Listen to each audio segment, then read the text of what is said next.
tonight we are having a joint public hearing between the towns of Princetown and the town of Rotterdam. We'll open the Rotterdam section of the meeting. Ms. Marco, can you call the roll? Mr. Christo. Present. Mr. Guidarelli. Here. Mrs. Miller Guerrero. Present. Mr. Signor. Present. And Mr. Thomazone's absent. First, I'd like to welcome everybody here for this joint public hearing. And Sandy, could you please read the roll? Councilmember Faboldi. Here. Councilmember Jackaruso. Councilmember Gray. Here. Councilmember Mora. Here. Supervisor Esposito. Present. Before we get started, can we all stand for the invocation and the pledge of allegiance? Jim, would you be so kind as to do the invocation? Lord Father in heaven, thank you for this opportunity to get together. These hearings are designed so that we can all have input into our town government and its operations and the operations of the fire department. We ask you to guide us in your will. In Jesus' name, amen.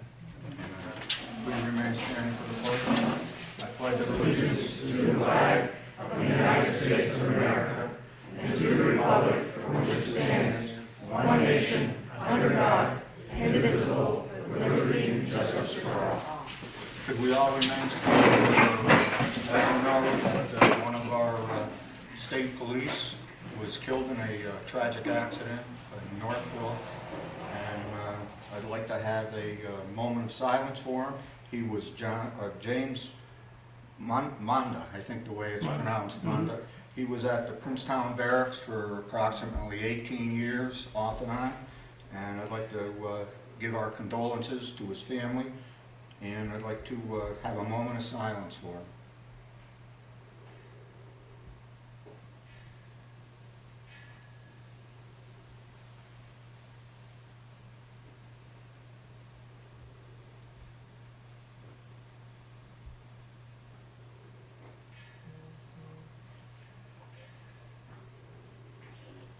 Okay, thank you very much.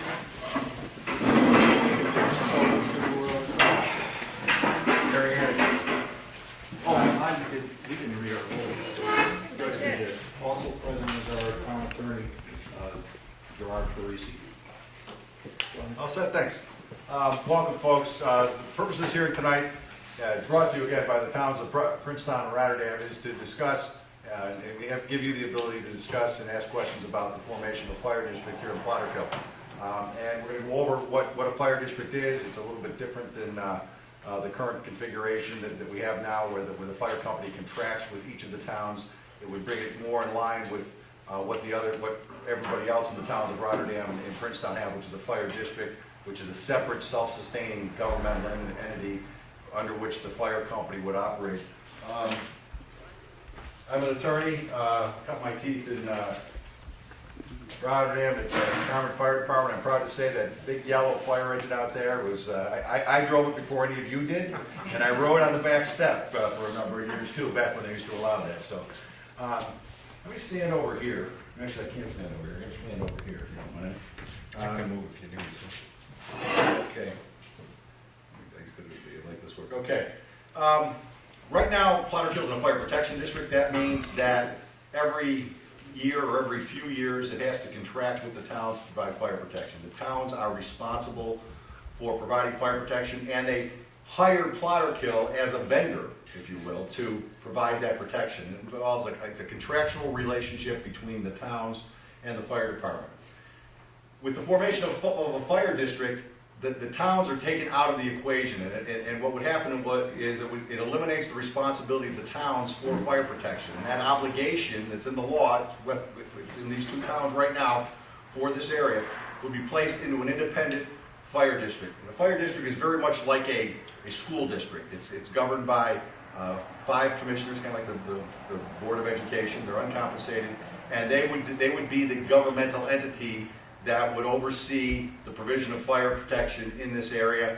The fire company, instead of contracting with the fire district, basically exists sort of like it's almost like I don't say parent-child, how about a parent and an adult child still living at home?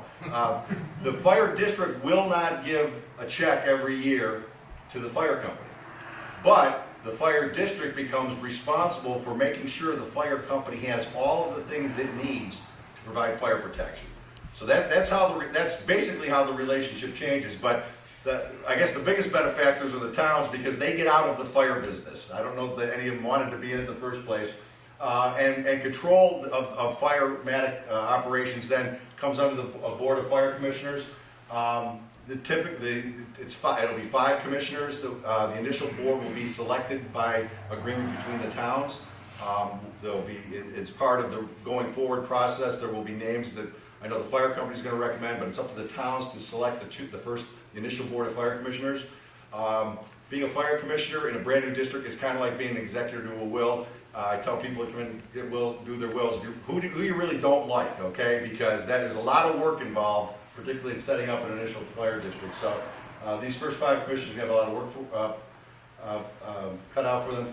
After this year, they will be elected annually. The fire district elections are in December, and there will be in the first election there will be 5 commissioners elected. They'll be elected on a kind of graduated basis. So the following year there'll be 1 elected, and then there'll be a 5-year term, 4-year term, 3-year term. It'll all work out. Everybody has a 5-year term after in the 6th year. So that's how the selection's done. People who reside in the district are allowed to vote, and typically the elections occur at the firehouse. As I indicated, we don't need any more contracts. There won't be any contracts. In fact, there's no provision in the law for contracts to exist between a fire company and a fire district. The fire company will remain the same. The fire company doesn't meld into the district. The fire company retains its status as a not-for-profit corporation or not-for-profit association and works hand in glove with the fire district. Okay, it's the classic symbiotic relationship. They need each other. In places where there's been dysfunction, it's because they don't appreciate that the commissioners need to provide and the firefighters need to show up and need to provide the labor pool. In most cases, everything works out swimmingly well, though. So I don't want to get off the wrong foot here. Why do you form a fire district? Well, these are the topics we're going to cover very quickly tonight. Why, how it's done, costs and benefits, the impact on the community, and the impact on the fire department. Let me just dwell for a moment on the impact on the community. There's not going to be any change in the way fire service is provided.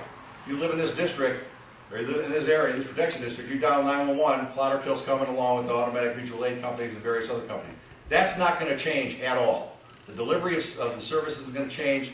The way the department functions, gets toned out, is not going to change at all. And that's kind of the beauty of where we're now. What we're talking about is really changing the administrative aspect of providing fire protection, not changing the operational side of it. But there will be, I submit to you, benefits that come over to the operational side, particularly for the firefighters and the chief officers and the civil officers in the department, in the fire company, because they will not be burdened with all of the administrative obligations they have now. Those obligations will be placed on the Fire District Board of Fire Commissioners.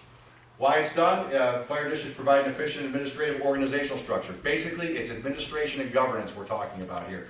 Getting rid of that contractual relationship, getting rid of the bidding and bartering that has to go on between the companies and the towns every few years, taking the whole political component out of town government and the fire service. And ideally, and I think you probably folks are aware of it, everybody around, most everybody around here is in a fire district. They tend to work pretty well. Legal liability will shift from the towns to the Board of Fire Commissioners to the district. The district becomes its own governmental entity. The Board of Fire Commissioners becomes the authority having jurisdiction. That's significant for you firefighters because, as you know, under NFPA and OSHA and PESH and all those things, right now the towns are your authority having jurisdiction. They would probably pass out if I told them all of the things that they're responsible for that they have no idea about that have to do with firematic operations. So, and I don't say it to scare them or demean them. They've got so much other stuff on their plate that it really works to the benefit to have the fire service governed and run by people that can just, the Board of Fire Commissioners doesn't have to worry if the roads are plowed or the toilet's flush or there's water. Yeah, all they have to worry about is the fire service. And that's where I think the big benefit's going to come in for the fire department. Fiscal responsibility, again, shifts from the towns to the board. The board will be responsible for levying taxes. Right now, it's the towns doing it after a contract negotiation with the fire company. And then lastly, firematic operations, dispatch, response are unchanged.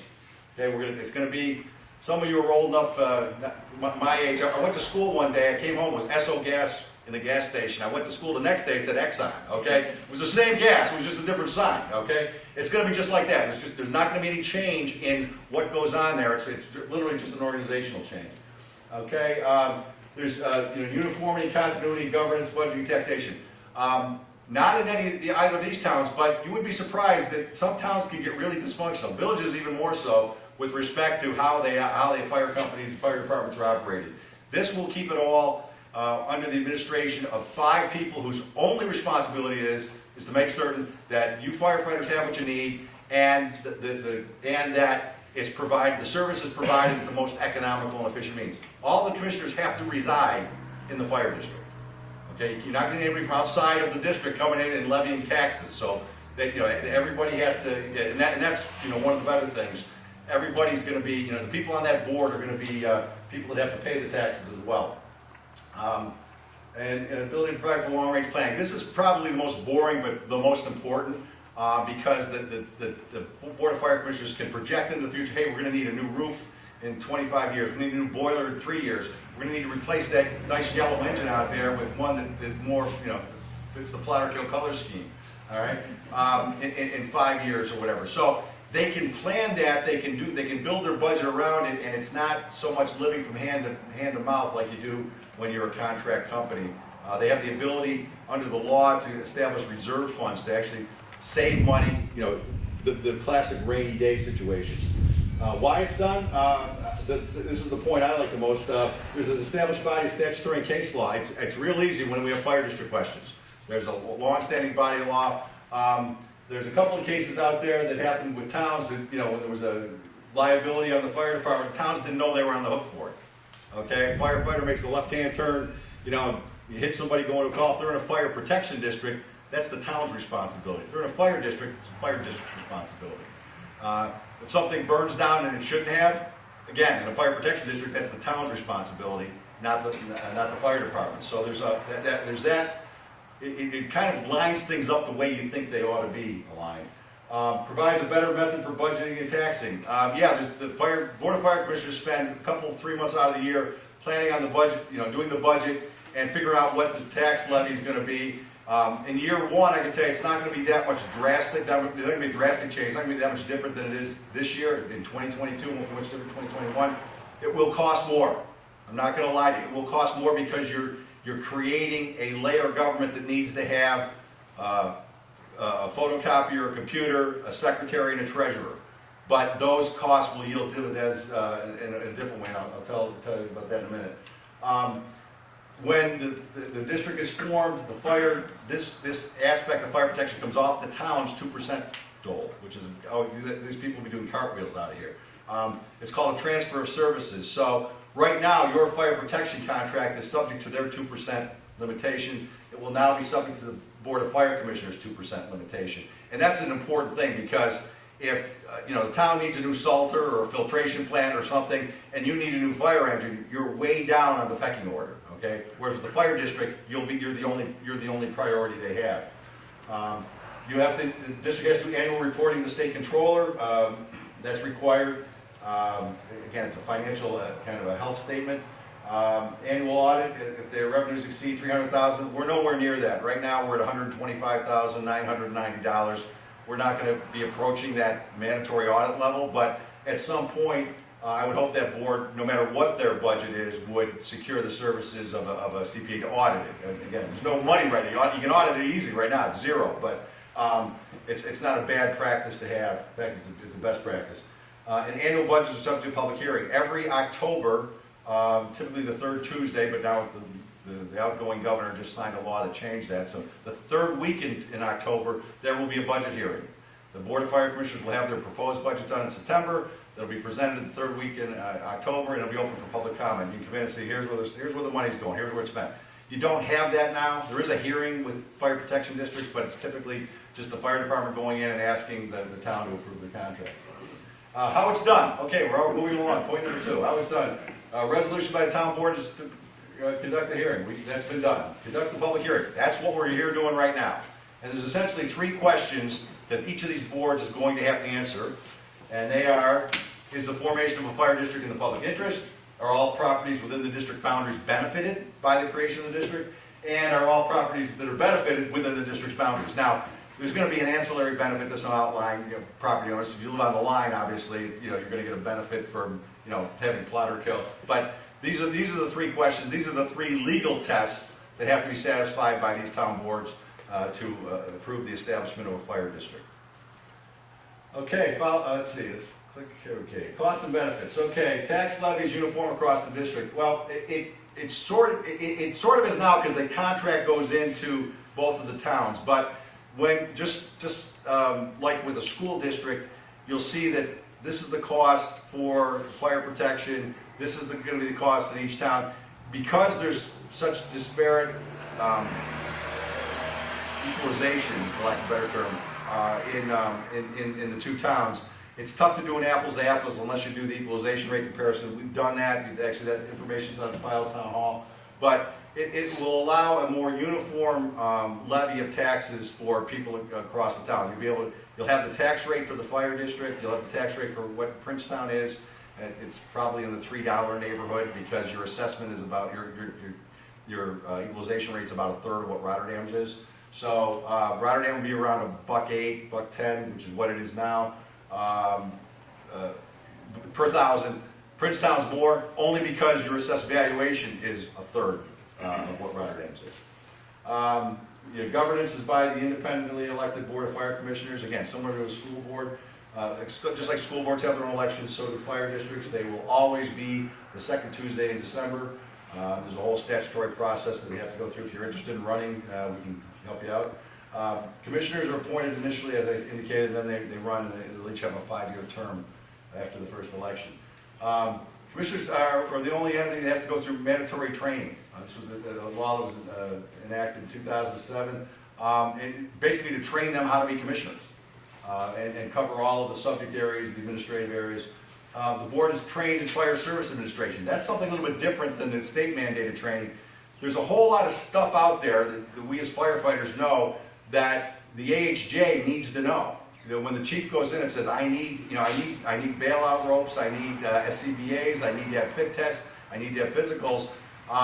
If they went to the town for that, what are you talking about? Chief handle it. This way, the Board of Fire Commissioners, who's ultimately responsible for it, basically amasses that information and knows the administrative, the firematic rules and regulations, not just the ones that the state requires for governance. And then commissioners are not compensated. I know that there have been some pretty innovative ways to try and do that. They can't be provided health insurance. They don't get any stipends. It's a free job, just kind of like the ones that the Board of Education does. Okay. Again, costs and benefits. The board becomes the authority having jurisdiction for all legal matters. Board would be responsible for all fiscal and liability matters, which I touched upon briefly. There's clear areas of delineation between the board and the fire department, and this is where we get into how it affects the fire department. Right now, if there's going to be, you're going to purchase a new fire truck, the truck committee for the fire company has to not only figure out what they want for a truck, they have to figure out how they're going to pay for it, how they're going to go to the towns, how they're going to be able to get money from both towns. What are they going to? This is all done differently in a fire district. The Board of Fire Commissioners is responsible for figuring out what you're going to get. It'll still be truck committees, but figure out how they're going to pay for it. And the board can, like any other municipality, issue bonds. Basically, issue IOUs, get money, pay for the asset, and pay it down over time, pay it over the year. And bonding is the preferred way that the government, the state government, wants localities to borrow money. So it's a different. It's highly regulated. It's very stringent in what can and can't be done. And there's procedures that guarantee that there's not going to be any leakage, meaning there's not going to be anybody running off with your tax money. The board has the ability to develop comprehensive plans. As a firefighter, I like that because I know that engine that I used to ride on, it's getting near, it's probably well past. It's more than 20 years old. I think it was built in '86, if I recall correctly. You get, it's a custom built rig. There's not a hole in that rig that wasn't supposed to be there, but the board can say, hey, we're going to have to replace that rig, and that was an emergency fill. We have to replace that in 1 year, 2 years, 10 years. We need to have a capital plan for updating the firehouse, making certain that we meet all of the OSHA requirements, and upgrading the air packs as needed. Turnout gear is good for 10 years, things like that. But the comprehensive plan is probably, again, in my mind, it's the most important thing the board does. They have the ability to issue bonds, I mentioned that recently. Residents will have representation. Right now, if you don't like what you're paying for fire tax, you can go to the town board, and I'm sure they'll be very sympathetic to you, but they probably don't know what it is the money's going for either. There's a budget, there was a contract. Now you'll have 5 people whose only job it is to know why your taxes are this amount of money and how much is going towards this, that, or the other thing. How much is going for equipment, how much is going for apparatus, how much is going for maintenance in the firehouse, things of that order. Apologize for whipping through here. If anybody has a question, I'll be taking them shortly. Impact on the community. It's going to cost about what it's costing you now. It's going to cost you more. It's going to cost you more in the future than it does now. That's all I can tell you. The boards of fire commissioners tend to be very fiscally conservative because they end up paying as well. But there is going to be a bump. There's going to be an administrative cost that you have to pay for in the first couple of years just to get the district up and running, to have a professional, to have a treasurer, to have secretary, to have all of the trappings that the government requires, that the state government requires that local governments have. But those things all reap a benefit. I'm sure that if you asked each of these town clerks what they do every day, you'd be amazed. Same thing with the fire district secretary. Same thing with the town controller, same thing with the district treasurer. So very important jobs. Those jobs are compensated. Typically are compensated. They should be compensated. Impact on the fire department. This is where I can speak from my own knowledge. I've only been in fire districts. I grew up in Western New York, or started out in Western New York, moved to Rotterdam, and didn't want to move away. So when I came to Albany to go to law school, but there aren't a lot of districts out there, so I'm familiar with the relationship. And as you know, being a fire company, there's a lot of stuff you do. There's a lot of volunteer time you do, and then on top of that, running the calls. And then, oh, by the way, we have to have a meeting tonight because we have to review the contract for the upcoming negotiation with the towns. Okay, there's not enough time in your day to do this. All right, there's not enough time to train and be a firefighter and do all the things that have to be done, and then have essentially run a business on the side, because that's what the fire service is. You're running a business. So now what happens is you'll have 5 people who will have to make time in their lives, and a lot of time in the next few months. But they're going to run the business for you, and they're going to provide you with what you need to do. So that's going to be a big lift off of the shoulders of the board of directors, the officers, the civil officers of the fire company, because all of the buying of the stuff that you need isn't their obligation anymore.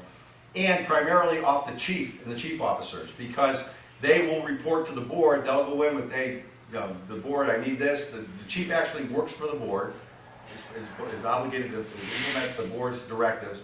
Kind of like the military is with the president. So the chief runs the fire department, but the board sets the policy and sets the tenor for how things are going to operate. You're not going to get a check every year. So the way you maintain do your fundraising is going to change, probably. Obviously, in that check, you're spending most of that money for firematic things. So it means that for the fire company to maintain its own resources, it'll need to do fundraising or different means of fundraising, just like every other charitable entity does.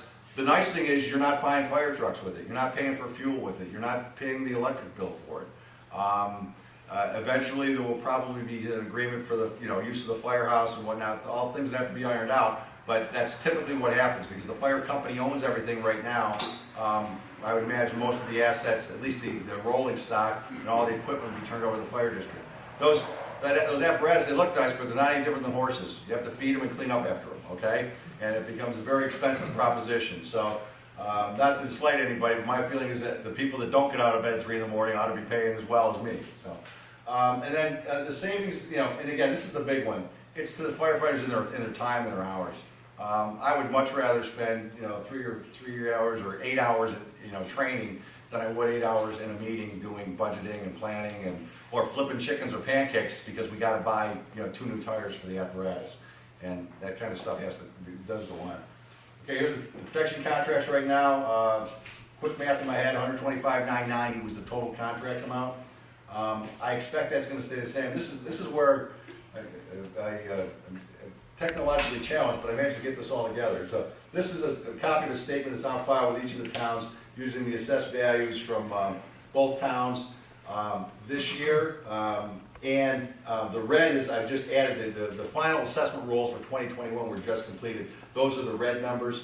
So, and this is significant. Over here in the left-hand column is the contract amount. The rest of this stuff is the property assessment. Now go to the far right-hand column. There's 257 properties in Rotterdam, 412 properties in Princetown that comprise this protection district. Those same properties will comprise the fire protection district. So you've got 669 properties that are going to be paying taxes to support the fire district. They already pay the taxes now. The reason that's significant, the ad valorem value is significant, is because the fire district is going to prepare its budget. It's going to look at what the total value of the property is, and roughly, and I don't want to bore anybody further than I have to, but roughly they can tax approximately $1,000 for every million. So there's $121 million right now. They're going to be able to levy about $121,000. Wait a minute, that's $4,000, $5,000 less than what they're levying now. Yes, they're going to have to do ask for permission to lift that, but we're going to be right about the same amount. And that 121 limit, that limitation on what they can levy is geared towards the property value. So you can't ever go above it unless you ask the citizens for permission to do that.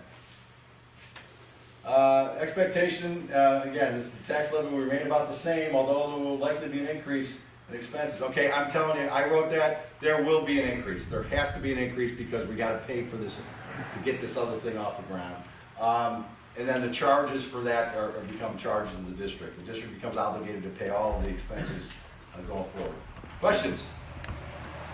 That's me, that's my law office. It was the original firehouse in the town of Bethlehem, in Delaware. That's what it is now. So I thought that was kind of a neat thing. And no, I'm not in the picture. Fiorello is, but I'm not in the picture. Diane, did anybody sign up on the list to speak? I was just gonna grab that.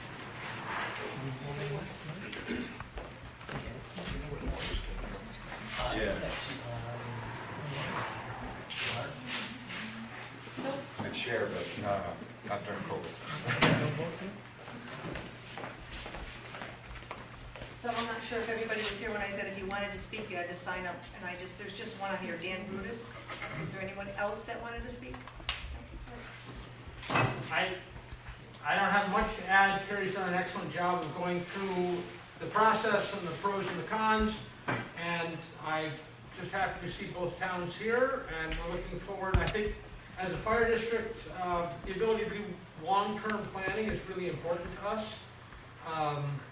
Trucks, we're on a 20 to 30-year turnover cycle, and so, we're looking out, we're going to start saving when we get a new truck for the next truck that we're going to get in 20 years. And so I think that's a different timeline than maybe the towns are looking at when they're budgeting. So I think that's going to be real helpful for us to be able to start savings accounts to take care of those things. When I started 25 years ago, we just put a brand new roof on. That was 25 years ago. So now it's time to start looking at, it's not leaking, well, that's good. But that's the kind of long-term stuff that I think is going to be real beneficial to the fire district. So other than that, I don't know what to say. Thank you. I have a question. sure, It's not going to affect their ability to have their annual Christmas party, right? not at all. Or their invitation of me to go. Any other questions on tonight's public hearing? Any other comments on tonight's public hearing? All I got to say is, I carried the plaque when he built it. Ask Warren Gifford. Wow. And I was about 10, 12 years old. Yes, our town of Princetown has certainly been very supportive of Plotterkill over the years. And to be quite honest with you, I know nothing about running a fire department. So when the board of directors of Plotterkill asked to become a commission district, the general consensus of our town is that were very supportive of it. And like I said, I know nothing about running a fire department. I can drive the truck because I've been in the trucking industry for 52 years, but I don't know any of the equipment that's on it. I don't have a clue.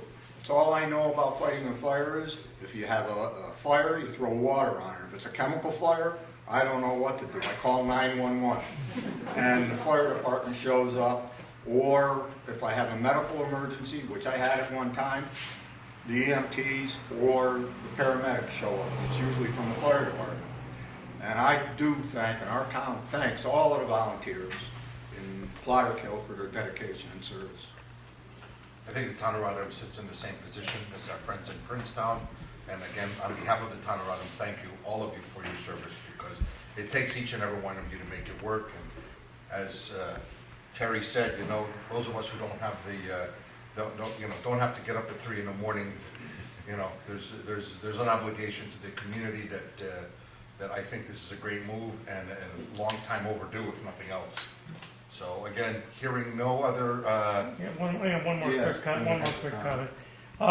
My degrees are in risk management, and one of the fundamental things we learn first is always transfer risk when you can. So for me, transferring risk from the town to the district, that's all I got to hear, and I'm in. okay, just gonna ask 3 more times officially like we do at our town meetings. Any other comments on the public hearing? Any other comments on the public hearing? Any other comments? All right, from the Rotterdam side, we declare the public hearing closed. Any other comments? Cole, Doug, Jen? I have no further comments. Is there a motion to close the meeting, the public hearing? Yeah, I'll make the motion. I'll second. Diane, would you like to? Evan Christo made the motion, I didn't hear who seconded. Jim?